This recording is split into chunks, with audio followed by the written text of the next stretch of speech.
આજ બતાવું મારા ગામડાનું ફુલેકું અને ફુલેકામ ભેગા થઈ ગયા હનુમાન બાપા. ફુલેકા ઘણા જોયા પણ ગામડાના ફુલેકા જેવું ન થાય. અને મારા કાકાએ માથેથી મટકી ફોડી ગરમીમાં ટાઢોળું. તો શું કે મિત્રો જે મિત્રાણી રૂપાળો બાબો હવારમાં ત્યાર કેમ કે આજે તે મારા ગામમાં રામનવમી એટલે જવાનું ફુલેકામાં.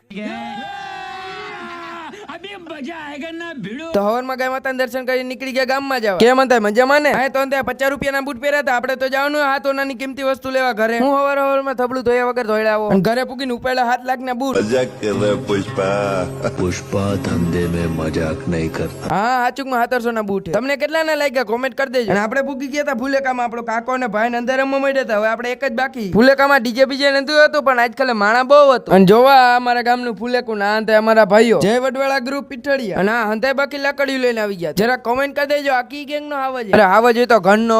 અને પછી ફેરવા માંડે મારા કાકા લાકડી અને ફુલેકામાં એક રથ આપણે પણ શંગાર્યો હતો. અને પછી હનુમાન બાપાએ આપણે ગદા આપીને પછી ઉતારી લીધો એક વિડીયો. પછી આ ભાઈને ઉપાડીને કર્યો હિંચકો એટલે જ થઈ ગયા થોડુંક જાડુ થઈ જાય. પણ ભાઈને મજા બહુ આવી હરખાઈ ગયો. પછી ફેરવી આપણા ભાઈએ લાકડી ફૂલ મોજ કરાવી દીધી.